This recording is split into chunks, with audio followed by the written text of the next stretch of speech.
O nosso papo hoje aqui é muito sério.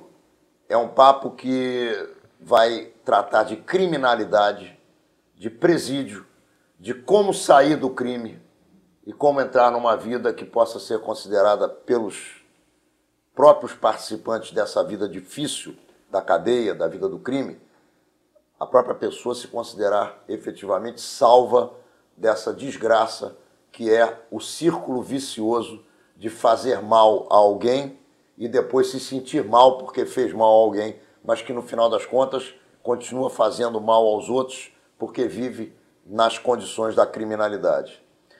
Samuca, você que é um educador social e que hoje é um compositor e que passou tanto tempo, infelizmente, sob a égide do crime, eu quero saudar a tua presença aqui no Menorá na TV, agradecer a tua participação e te oferecer o nosso melhor boa tarde, querido. Boa tarde. Na realidade, eu que agradeço essa oportunidade, porque uma das coisas que eu sempre disse isso desde que eu mudei essa minha caminhada, era que a minha vida serviria de alguma forma para que a sociedade tivesse consciência do ser humano que nós somos e que esse ser humano não pode se perder. Então a gente tem que viver e acreditar de alguma forma que a gente pode resgatar esse ser humano.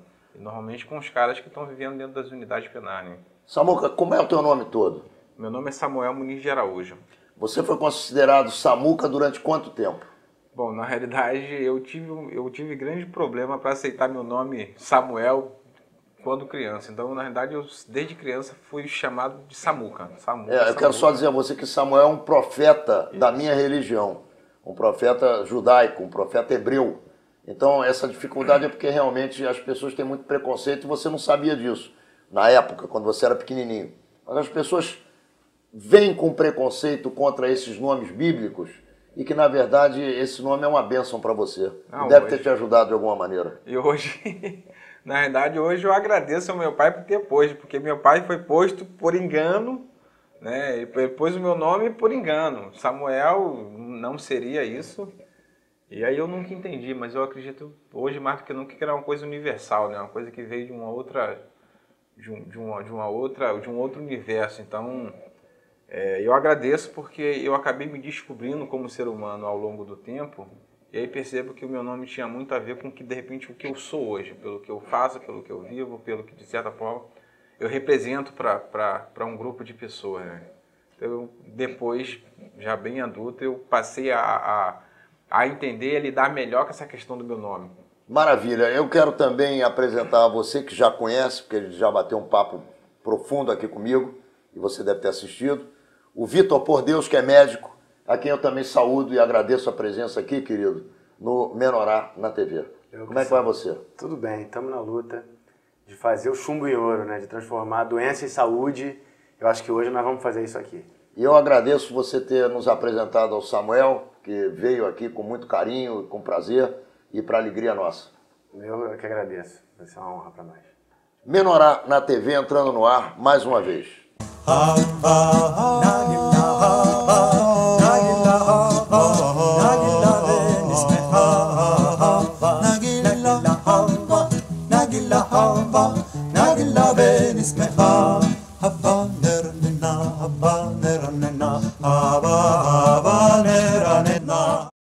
Menorá é a sua revista judaica com mais de meio século de informação. Em junho, trazemos o dia a dia dos judeus negros da Etiópia em Israel. Saíram da África para a vida. Assine Menorá e garanta a qualidade da sua informação. Ô Samuca, quem está em casa é o tipo papai e mamãe na maioria dos casos. É o sujeito que sai de casa para trabalhar, é a dona de casa que fica cuidando dos filhos, é aquele homem que sai com seu carro, enfrenta o trânsito, chega no escritório, chega no trabalho, faz o que ele tem que fazer e volta para casa, imaginando que ele com isso está deixando a família protegida e dando alimentação para o filho dele, para a filha, enfim, cuidando da família. Você, por um bom tempo, você também tinha esse propósito de vida. De repente, você enveredou pelas sendas da criminalidade.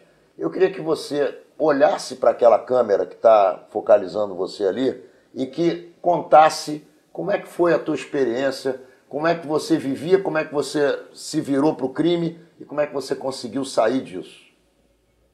Bom, fui nascido e criado no bairro Senador Camará, né, e uma rua conhecida como Vacaria, Rua Antenor Corrêa. E aí, quando eu tinha 11 anos de idade, era uma das ruas, considerada uma das ruas mais perigosas do bairro, na realidade. Era uma rua que chegava a morrer até 3 pessoas por semana. Então eu via criminalidade desde muito criança. Trabalhei muito cedo para ajudar em casa, para de repente comprar as coisas para ajudar em casa. Com 15 anos eu comecei a fazer experiência no Bangu para jogar futebol. Eu tive que parar para trabalhar ainda, para ajudar em casa. Acabei tendo que trabalhar de pescador em Cabo Frio. E aí, mas nesse período, foi um período, uma coisa também muito rápida. No período em que eu estava trabalhando em Cabo Frio, minha mãe passou mal e veio a falecer numa data que para mim foi extremamente complicada, que foi o Dia das Mães. Né? Isso me causou um choque muito grande, porque o meu pai, ele já era o meu herói, né?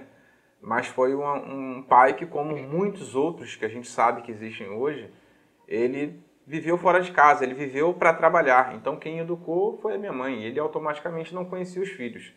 Com a perda da minha mãe, eu acabei entrando num conflito com meu pai. Não que ele tivesse sido culpado pela escolha que eu fiz, a responsabilidade é toda minha. Mas esse conflito fez com que, de alguma forma, eu me sentisse um pouco só, sem o meu amigo, sem aquele que eu acreditava ser o meu amigo.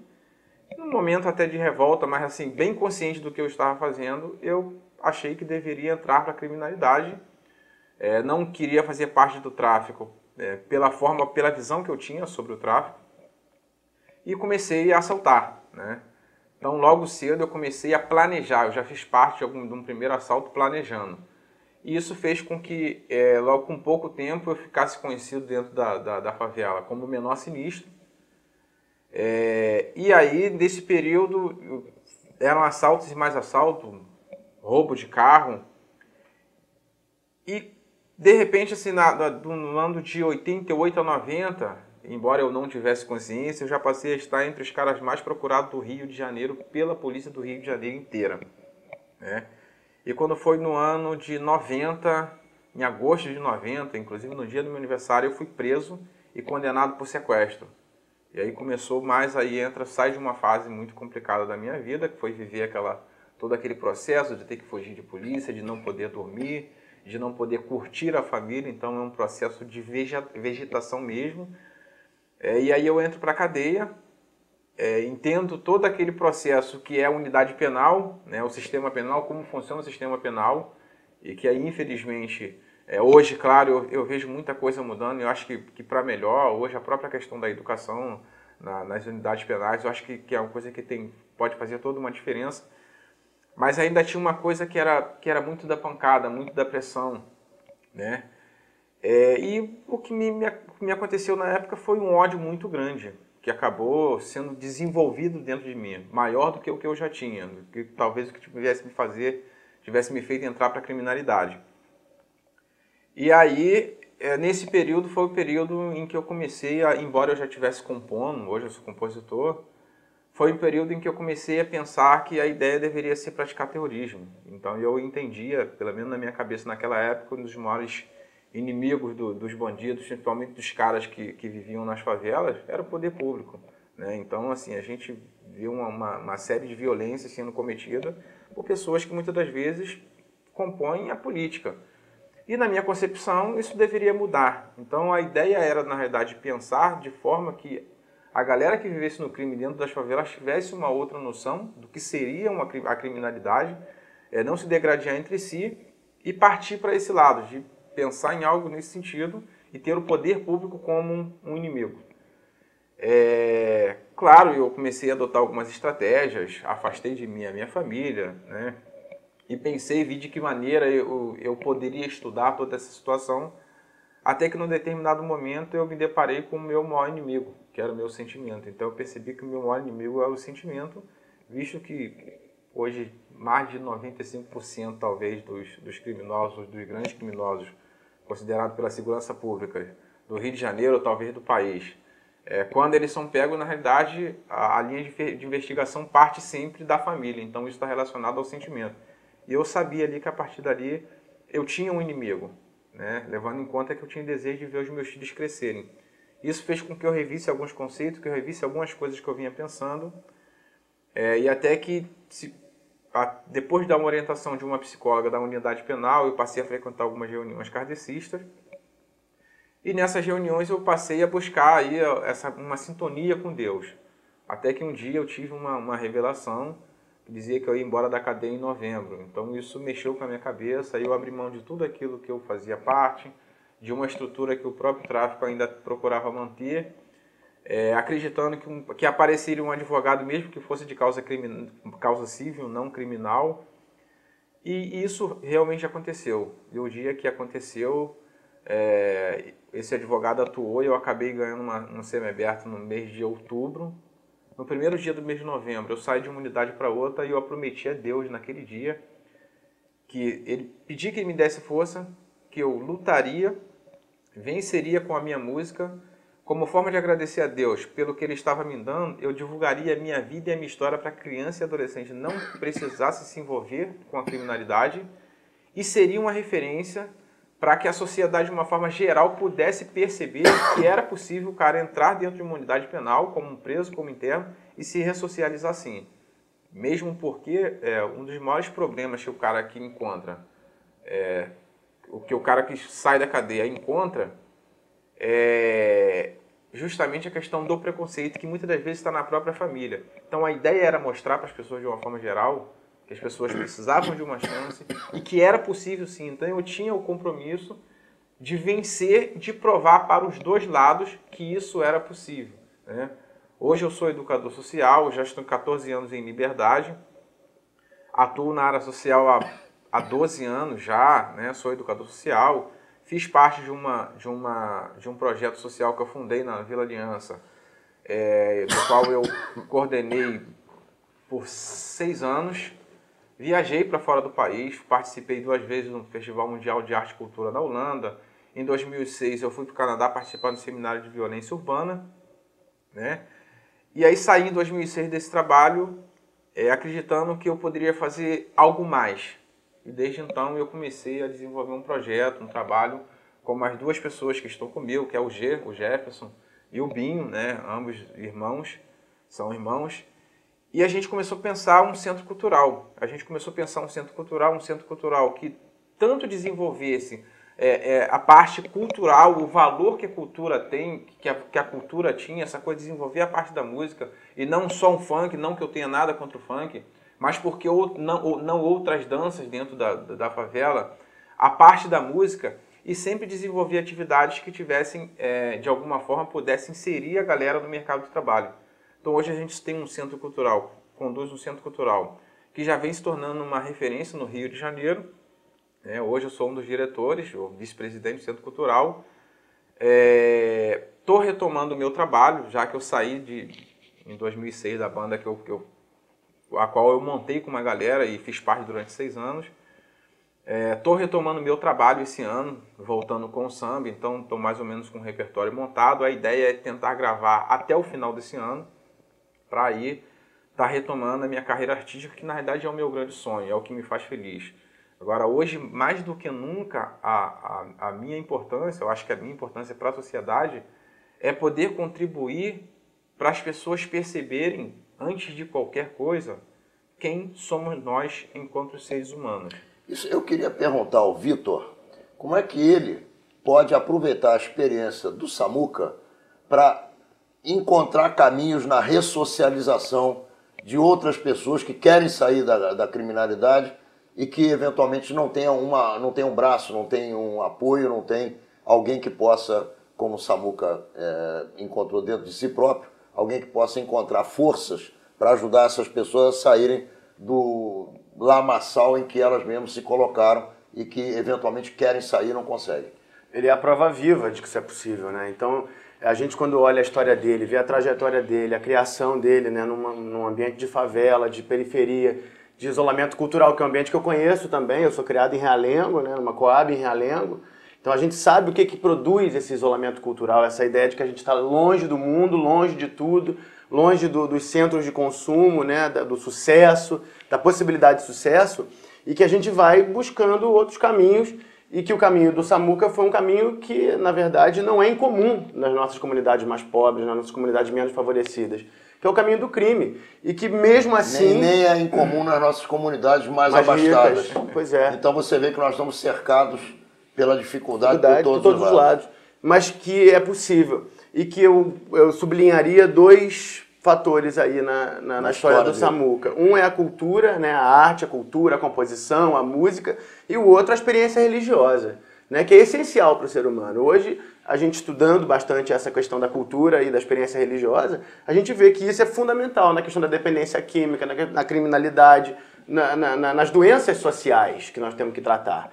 Então, o que a gente vê é um ser humano geral massacrado, desesperançoso, e que um ser humano como esse cara aqui é capaz de chegar e falar, olha, meu amigo, aconteceu tudo isso comigo, mas eu estou aqui, acreditando, produzindo, fazendo, sendo útil, e que você também pode. Então isso aqui é um professor de saúde pública, né? Um professor de saúde, de possibilidade de cultura pública, no sentido de que é uma prova científica, palpável, concreta, está aqui do nosso lado, né? A pergunta que eu quero te fazer é se você sente que sem a experiência do crime, você poderia ter sido a pessoa que você se transformou. Será que você trilhando um outro caminho, você hoje seria uma pessoa com a nota que você pode receber? Essa é a pergunta. Não, eu acho que é muito difícil a gente dizer isso, porque nós somos seres humanos e nós nos deparamos com situações ao longo da nossa história, da nossa trajetória. Ter vivido tudo que eu vivi, ter sentido na carne tudo que eu senti, isso desde criança, é o que faz com que eu tenha hoje um olhar extremamente humano para me doar a ponto de me sentir feliz com a possibilidade de mudança para melhor da vida do outro ser humano. É isso. Agora, talvez se eu não tivesse passado por tudo isso, talvez eu fosse só mais uma pessoa que, como as muitas que a gente conhece, não tivesse nunca capacidade de olhar para o espelho e se encontrar e se entender como um hipócrita, como um preconceituoso, como alguém que está longe de vencer as suas mazelas, as suas doenças, para poder fazer o bem que o outro precisa. Então talvez eu não fosse, sabe? Eu vou te fazer uma pergunta que tem 2 vertentes e você vai me responder quando a gente começar o segundo bloco, porque logo depois da minha pergunta nós vamos encerrar o primeiro bloco. O que significava para você um sequestrado sob a tua guarda, que era um ser humano, e o que significa hoje um ser humano para você? Já já você vai poder me responder isso. Nós estamos encerrando o primeiro bloco de Menorá na TV com o Vitor Por Deus e o Samuca Araújo, que é uma figura com uma experiência que nem ele gostaria de ter vivido, mas passou por isso e hoje está ajudando as pessoas a se encontrarem na vida. Já já voltamos, não saia daí, Menorá na TV com Samuca e com Vitor Por Deus. Já já estaremos juntos. Então, Samuca, vamos novamente repetir a pergunta que eu te fiz, apesar de que eu sei que você guardou na cabeça e no coração. O sequestrado na tua mão, na época em que você fazia parte do crime, como ser humano, o que você pensava dele? Era apenas um objeto? E hoje, quando você vê um ser humano igual a você, o que você pensa a respeito da vida em si? O sequestrado na minha mão naquele momento era alguém que estava sob o meu poder. Eu tenho o poder de decidir, talvez, sobre a tua vida, sobre a tua liberdade, né? E era alguém que eu precisava usar para alcançar o meu objetivo, que era o dinheiro que eu queria. Ponto. Sabe? E aí, na realidade, eram todos os cuidados possíveis para que não se precisasse chegar ao pior. E acabou que o pior foi o que aconteceu comigo de parar na cadeia, né, nessa situação. Hoje, quando eu olho para as pessoas, hoje eu vejo mais do que nunca o ser humano, sabe? E hoje eu vejo tanto o ser humano que eu sei que eu não posso sair por aí salvando milhares de vidas, mas eu posso olhar para cada vida e dar o melhor de mim para que aquela vida continue existindo e ela, a partir daquilo que ela recebe de mim, ela consiga trabalhar e reproduzir aquilo, que eu acho assim, eu acho que estar bem, estar numa sintonia com Deus e acima de tudo a gente fazer o bem. Fazer o bem sem olhar a quem? Então é o ser humano, aí não importa se o ser humano é negro, se ele é branco, se ele é rico, se ele é pobre, ele é o ser humano. E a minha maior riqueza hoje é o amor que eu dou, que de alguma forma ele está sempre voltando para mim. Então o meu maior patrimônio hoje é a minha família, é a bondade que eu consigo ter no meu coração. Então hoje o ser humano, para mim, ele tem o valor, sabe? Não tem nada que para mim tem que estar acima do ser humano. Ô Vitor, o governo do estado do Rio de Janeiro inovou instalando nas áreas carentes as UPPs. Você considera que só o trabalho da repressão e da instalação do poder resolve o problema da criminalidade, ou você acha que falta às UPPs um outro tipo de atividade, como atividade cultural, que ela poderia, essa atividade cultural, religiosa, enfim, popular, poderia ser adequada ao trabalho da polícia, para que a polícia pudesse obter melhores resultados com a sociedade? Sem dúvida. A gente sabe que as UPPs sociais, que estão sob coordenação do Ricardo Henriques, né, o presidente do Instituto Pereira Passos, elas têm ensaiado e têm avançado nessa direção. Mas nós sabemos que isso deve ser uma opção política total, né? Eu gosto de uma palavra muito, porque eu acho que é uma palavra que unifica essa discussão, que é pedagogia, né? A ação cultural, a ação policial, a ação médica, a ação do profissional de saúde, a ação das pessoas que estão... são ações pedagógicas, que estão ensinando e aprendendo o tempo inteiro. Então, se a gente não pensa legal essa pedagogia, né, qual é a maneira que nós vamos entrar nas comunidades, vamos valorizar a cultura local, identificar as competências dessa comunidade, identificar os artistas, os grupos culturais, trabalhar essa cultura local, utilizar essa cultura local para construir cidadania, né, usar a arte para tecer cidadania, como diz um poema lá de um amigo meu cearense, a gente poderia estar trabalhando de forma muito mais potente, porque nós estamos na cidade mais criativa do mundo, né? Nós estamos na cidade que pariu o samba, que pariu o carnaval, que fez a cultura popular mais exuberante do planeta, né? Que é a cultura carioca. Então eu fico vendo que a gente, às vezes, fica ainda no modelo repressivo, que o Paulo Freire chamava de modelo didático prescritivo, que para nós médicos é muito presente, que é aquela coisa que você vai se cuidar. Aí entrega a prescrição na sua mão e está resolvido. Não, não está resolvido. O cara não se cuida. O que tem que fazer então? Tem que mexer com a autoestima, tem que mexer com o movimento, com o corpo, a relação com o corpo. Essa questão das comunidades pobres, das comunidades periféricas, uma palavra me vem muito à minha cabeça, que é a colonização. A gente vive um processo colonizatório, cultural, que desvaloriza a cultura originária, que desvaloriza a cultura negra, desvaloriza a cultura ancestral, né? E recuperar essa cultura é essencial para o indivíduo se sentir melhor. Vitor, eu costumo dizer, eu acho que isso é um papo interessante, porque eu quero ouvir a opinião de vocês a respeito disso, tanto do Samuca quanto a tua. Você falou em colonização. Eu costumo dizer que nós vivemos uma cultura colonial europeia que nunca respeitou outra cultura, nunca respeitou outras formas de adoração a Deus, nunca respeitou outro tipo de ser humano, nunca respeitou outra etnia, e é isso que forma a base da cultura brasileira, da sociedade brasileira, que vem de Portugal. Portugal foi um país que, na época da colonização da América Latina, colonizou o Brasil através, inclusive, de não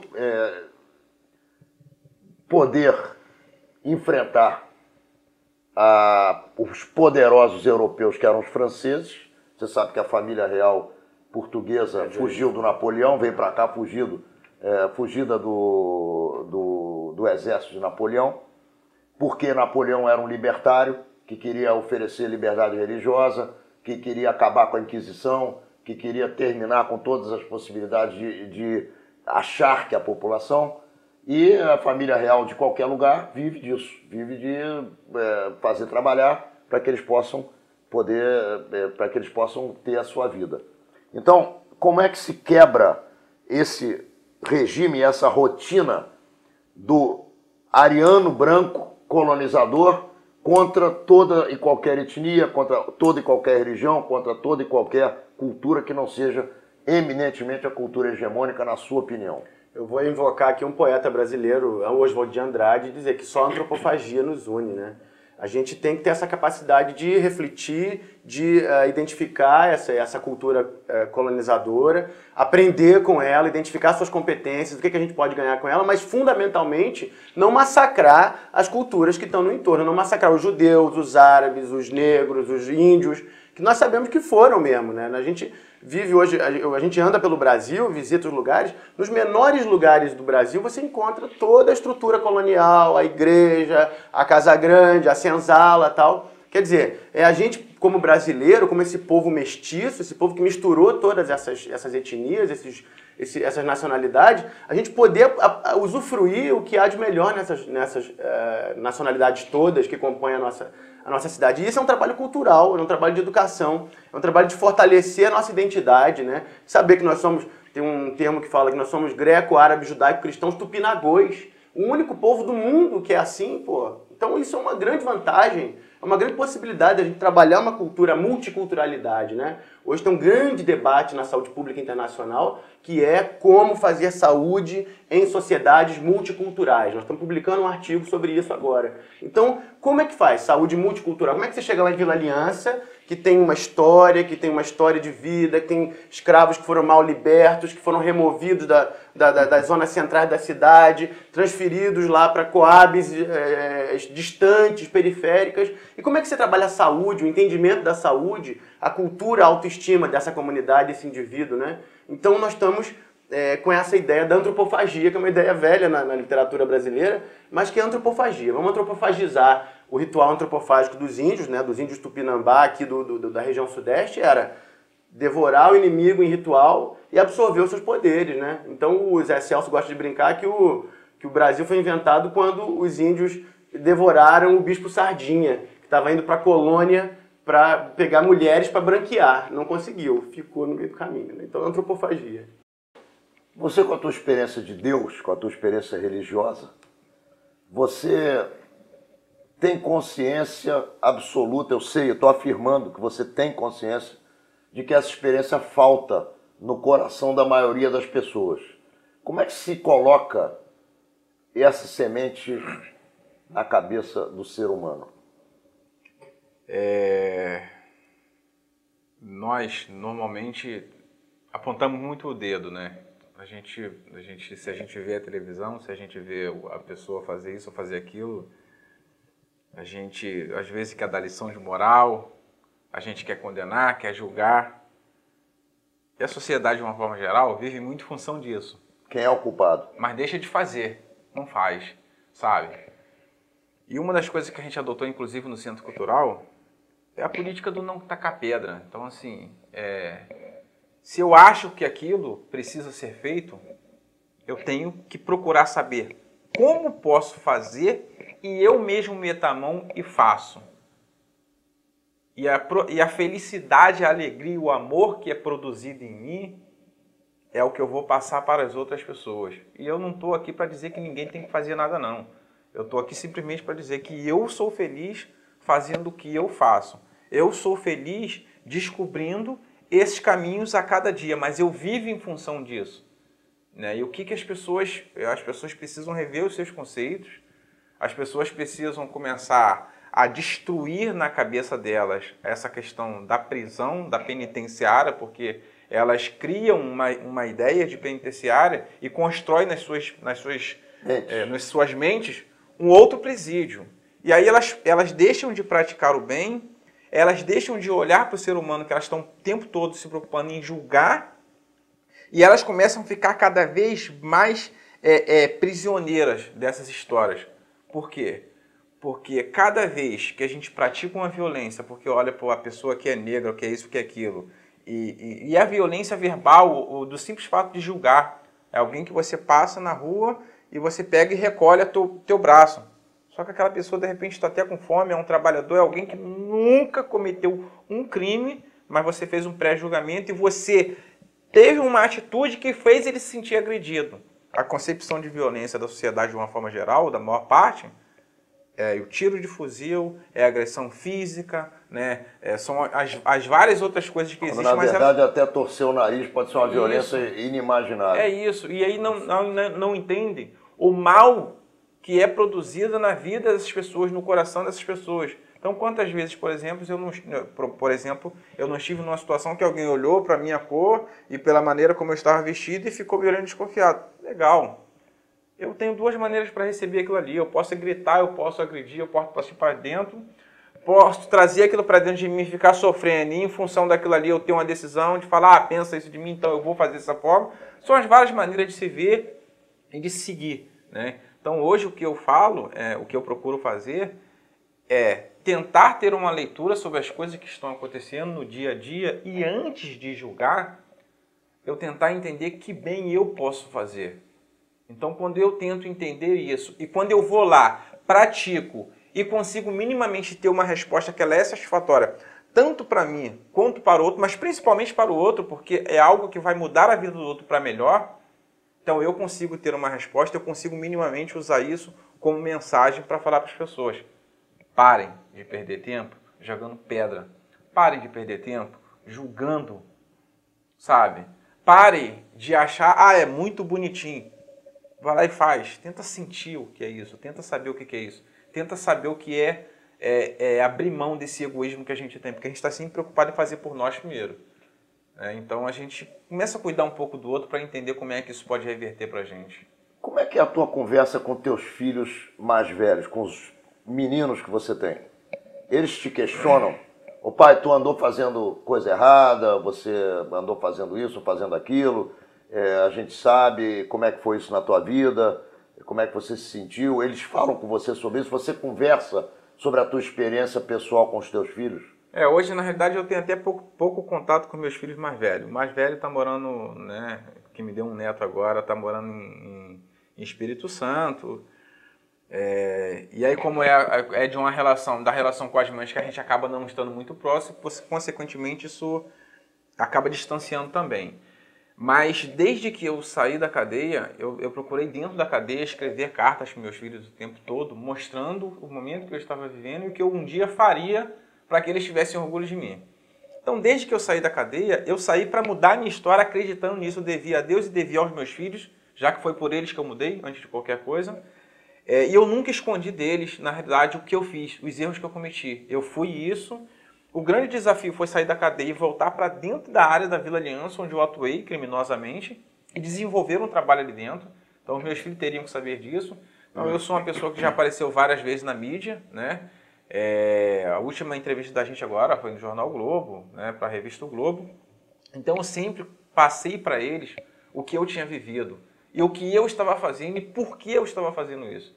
Então, eu acho que hoje, os meus filhos, embora a gente não esteja tão próximos, eles têm hoje um orgulho de mim por saberem o que eu represento, não só para aquela área onde a gente atua, como para a sociedade de uma forma geral. O que se tornou a minha vida. A minha vida hoje, na realidade, se tornou uma mensagem. Eu carrego hoje a responsabilidade muito grande que é de não poder cometer erro, porque eu acabei me tornando referência para as pessoas de uma forma geral. Né? Então, assim, para minha filhinha, que hoje tem muito mais contato, eu procuro trabalhar essa coisa dessa educação que eu trabalho no Centro Cultural, que é a educação que eu também trago de família, independente dos erros que eu cometi, mas eu tinha consciência do erro que eu estava cometendo. Então eu mostro muito para minha filhinha, que é com quem eu tenho mais contato hoje, que está com 8 anos, como é que as coisas funcionam. Eu educo sem gritar, eu educo conversando, eu educo fazendo ela refletir sobre os possíveis erros, né, sobre os valores que a gente tem e quais são esses valores, o que é o dinheiro, por quê, como se vê o dinheiro, sabe? Como é que se vê, como é que a gente age com as pessoas, a gente pede licença, a gente pede por favor, a prática do bem, o quanto isso é importante para a vida da gente, sabe? O quanto é importante a família. Então, hoje eu trabalho principalmente em função da família. Estamos encerrando o segundo bloco de Menorá na TV. O nosso papo hoje é com o Samuca.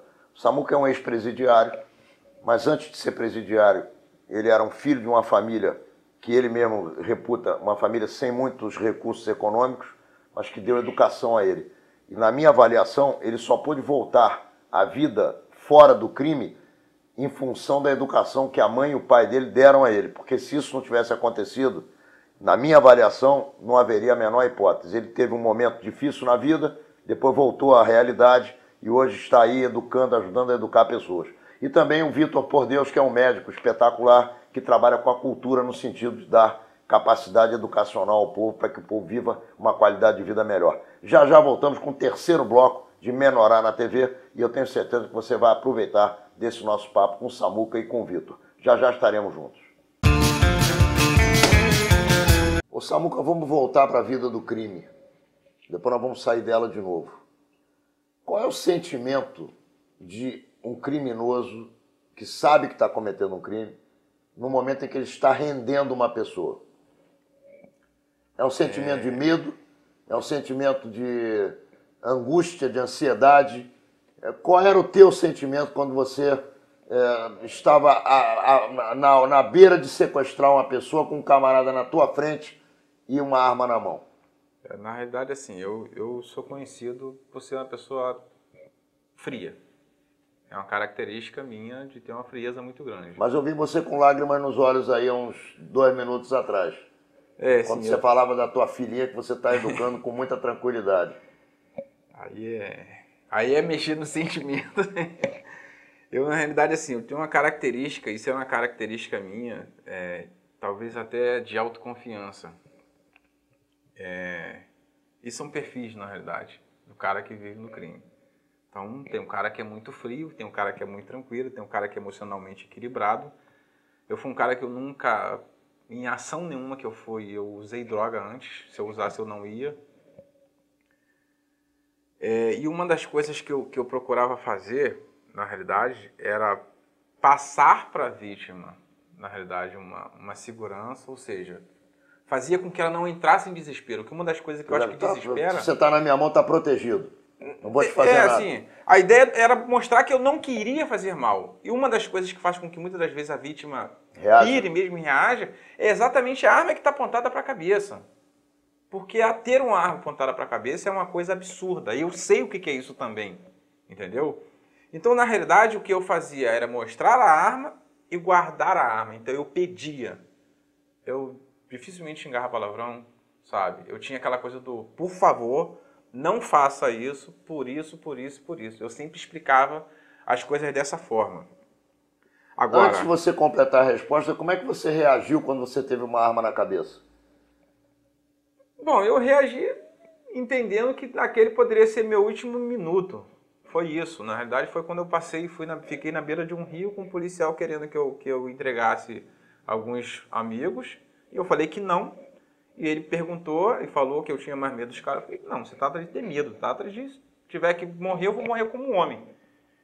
E aí ele falou assim, então vamos embora que tu vai morrer. E aí na hora eu falei assim, a última chance. Eu falei pra ele, não, você pode me matar. E ele olhou e falou, rapaz, tá com mais medo. Eu falei, não, você trata de estar com mais medo dos caras do que de você. Aí eu falei pra ele o seguinte, eu falei, você ouviu que eu estava com minha mulher e você ouviu que ela estava grávida, ela está de 7 meses de gravidez. Você sabe onde está a diferença? É que se eu hoje entregar os caras, amanhã o próprio juiz diz para os caras que eu entreguei. Eu sou um defunto ambulante, que eu não vou sair da favela. Eu vou morrer. Então é melhor morrer de uma vez. Você sabe onde está a diferença disso? É que quando meu filho nascer, se eu morrer entregando os caras, quando meu filho nascer, ele vai crescer carregando o peso da minha vacilação, do meu erro, da minha fraqueza. Vão bater na cabeça dele e vão falar assim, vê lá se vai se vacilar igual teu pai. E ele vai carregar isso com ele. Se o senhor me matar hoje, quando meu filho nascer, vão passar a mão na cabeça do meu filho e vão falar para ele assim, ó, tu tem que ser responsável igual ao teu pai. É isso. Então ele vai saber que ele nasceu, mas ele teve um pai que morreu, mas morreu sendo respeitado. É isso. Como é que você se livrou dessa história? E aí, no final, ele falou assim, então tu vai morrer. Eu falei, o senhor pode me matar, ele tenta correr. Eu falei, não vou correr não, o senhor mata. Me dá um montão de tiro, aí pode me jogar para dentro do rio, aí, mas eu só vou sentir o primeiro, o segundo, o terceiro em diante é festa. E aí, algemado, aí ele olhou assim para mim, e acho que ele viu uma frieza e uma segurança muito grande, e que era aquilo mesmo, assim. Eu não estava disposto a correr aquele risco de repente, dar os caras e perder a minha moral. Então eu tinha que morrer com moral. Eu tinha consciência do que era o crime. E aí? E aí o cara, de repente, olhou pra mim e perguntou assim, o que tu deve? Eu falei, eu, na realidade, só tenho que responder por algo assim, assim, assim, assim, mas não tem nada de mais contra mim. E aí ele falou assim, ó, não vou te matar, não. Eu vou te levar preso. E se você não estiver devendo nada, eu também não vou te forjar nada. E ele me levou e eu fiquei 17 dias preso e saí. Né? Isso depois de uma operação que houve na Vila Aliança, na época em que mais de 40 pessoas foram presos, entre, claro, os traficantes e pessoas inocentes. E eu acabei sendo preso e saí depois de 17 dias, né? Mas saí com o próprio policial tendo um respeito por mim, como um cara que tinha consciência do que estava vivendo e da força que tinha, porque eu mostrei para ele que eu tinha uma força. Então uma coisa que na minha cabeça não entrava era eu ter que ficar pedindo pelo amor de Deus para me matar. Então vamos para outra, vamos voltar para outra pergunta que eu te fiz. Você estava respondendo, eu te interrompi. Que era a questão de uma ação da vítima na tua mão. E como eu já disse anteriormente, ela é uma relação de poder. A última coisa que eu queria era ter que tirar a vida daquela vítima. É diferente da concepção da maior parte da galera hoje que está indo para a rua assaltar. Parece que eles querem, infelizmente é isso, parece que eles querem que a vítima reaja para ele voltar dizendo que matou. Eu tinha esse cuidado, porque eu acho que ainda tinha uma coisa que estava muito viva dentro de mim, que era a coisa da bondade, e eu vivia aquela circunstância. Então, agora, era uma das coisas que eu sempre mostrava era eu tenho o poder e eu posso decidir. Mas é você que vai decidir o que eu vou fazer. Era muito isso. Era mostrar que se eu tenho uma arma de fogo, que eu estou apontado, que eu estou apontando para ali, não tem jeito, não tem nada que aquela pessoa consiga fazer, a não ser um milagre, a não for da vontade de Deus, que aquela arma vai disparar e ela não vai morrer, é isso. Então, assim, e eu deixava claro que isso poderia acontecer. Isso talvez tenha contribuído muito, mas antes, claro, depois de Deus, né, do poder de Deus, mas isso talvez tenha contribuído muito para que eu não tivesse uma trajetória em assaltos marcada por perdas de vida, na realidade, de situações em que eu estivesse assaltando e a vítima reagisse, mesmo porque eu tinha todo um cuidado. Então, se eu viesse, por exemplo, se tivesse que roubar um carro e tivesse uma criança dentro do carro, mas a gente jamais faria aquilo naquela época. A galera aqui da minha época não agia, não fazia isso. Se tivesse uma criança, não faria isso. Existia uma abordagem sempre muito cautelosa, sabe? Situações, o vidro que está aberto, então se o vidro tivesse fechado, não tinha uma abordagem. Hoje a galera, como a galera vem muito disposto a matar, fechado ou aberto, se o vidro tiver, a galera aborda, sabe? E quando se tem um vidro fechado, a pessoa que está dentro de um carro acredita que aquele vidro pode proteger, que não protege. Se não for um vidro blindado, ele não protege. Mas a reação mesmo, a própria forma como é abordada, provoca um susto muito grande na pessoa, que o estado de choque faz com que muitas das vezes ela fique sem ação e haja muitas das vezes instintivamente. Ela não tem tempo para pensar.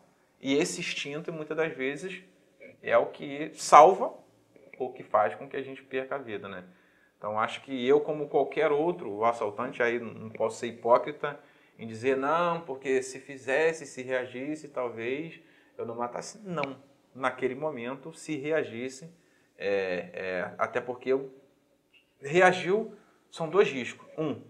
O primeiro era de perder a vida, porque se a vítima reage, toma a arma, a primeira reação dela ia ser tentar atirar para poder eliminar o problema, e o outro era ir para a cadeia. E quando você sai para praticar uma ação tendo essa consciência, você sai planejando e medindo todas as consequências para que você saiba como sair da situação.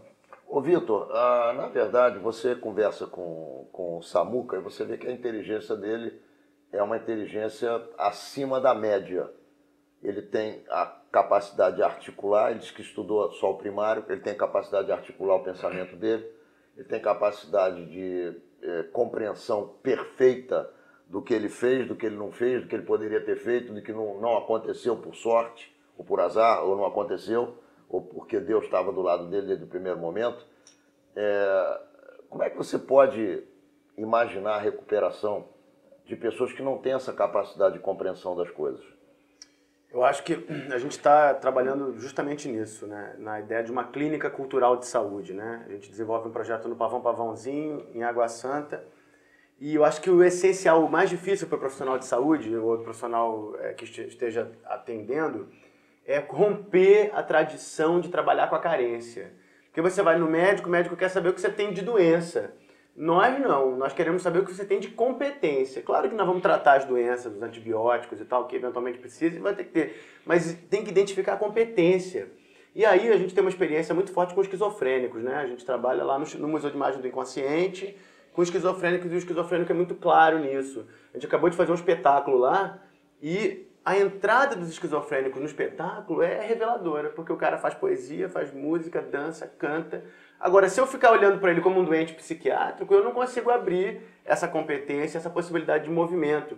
Então, a Nise da Silveira, que é a nossa grande mestra, ela fala o seguinte, que cada louco é um artista, cada artista é um ser humano e cada ser humano é um universo. Então, cada ser humano é um universo. Então, cada ser humano tem seus sonhos, seus desejos, seus medos, suas competências, suas capacidades. Então, eu acho que todo ser humano é recuperável, eu acredito com toda a fé do mundo nisso. A partir do que ele tem de positivo. Do que ele tem de positivo, do que ele sabe fazer. E aí, sabe fazer muita coisa, né? Cada pessoa sabe fazer crochê, sabe desenhar, sabe cantar, sabe contar história, sabe aí a avenida abre. Né? Ô Samuca, como é que você se sente hoje como homem, como ser humano, como alguém que está contribuindo para a melhoria da qualidade de vida da sociedade e tendo deixado de contribuir para a piora da qualidade de vida da sociedade? Ou seja, você é um caso de uma pessoa que deixou de fazer o mal e passou a fazer o bem. Como é que você se sente nesse patamar de vida aí? Primeiro é uma responsabilidade muito grande, né? Ser visto hoje da maneira que eu sou, principalmente na comunidade onde eu atuei, onde eu vivi toda essa história, hoje eu sou visto como um representante daquela área, assim. Então, à medida que eu apareço na televisão por alguma razão, dando alguma entrevista, a galera se sente representada por mim. Isso tem uma importância extrema. Agora, antes de qualquer coisa, eu hoje sou um ser humano feliz por produzir o bem. Então, assim, produzir o bem hoje é o que me faz feliz. Eu viajo, eu me emociono, eu me alimento desse bem que eu faço, que faz a diferença na vida do outro ser humano. Só pra isso você eliminou a parte ruim das suas experiências como alguma coisa que ficava te perturbando na cabeça rapidamente, porque o nosso tempo está se encerrando? A parte ruim todos nós temos. Não, eu coloquei mal. Vou colocar melhor. Os assaltos que você cometeu ainda povoam os teus sonhos ou os teus pesadelos? Não. Ou você já está livre disso? Não, eu estou livre disso, na realidade. Agora eu faço questão de não lembrar, de não esquecer, porque não esquecendo, eu acabo sofrendo com os erros que eu cometi, é o que faz com que eu não queira cometer erros na frente e que eu trabalhe com mais intensidade para que as pessoas entendam e acreditem que existe um caminho melhor, que é o caminho que hoje estou seguindo. 10 segundos para você se despedir dos nossos telespectadores. Infelizmente, nosso tempo acabou. Não. Nós vamos repetir essa conversa aqui, porque o papo é bom. Primeiro, eu tenho que agradecer o convite, porque é uma grande oportunidade estar levando para a sociedade, de uma forma geral, o pouco que a minha vida representa, né? Então, assim, obrigado por estar aqui, obrigado pelo convite, né? Para mim é uma honra e sempre que me convidar, pode ter certeza que eu estarei aqui. E que a gente possa fazer o bem sem olhar a quem, porque eu acho que isso é estar em sintonia com Deus. Vitor, muito obrigado pela tua presença. Câmeras também do Menorá, TV à tua disposição para suas rápidas despedidas, que infelizmente nosso tempo acabou. Acho que a prova é possível, né? Essa é a ideia, é possível. Então a mensagem para os nossos telespectadores é possível e vamos trabalhar, meus amigos. É isso. Menorá, na TV, entrando no ar mais uma vez na semana que vem, nos horários nos quais você já se acostumou a nos assistir. Nos vemos lá.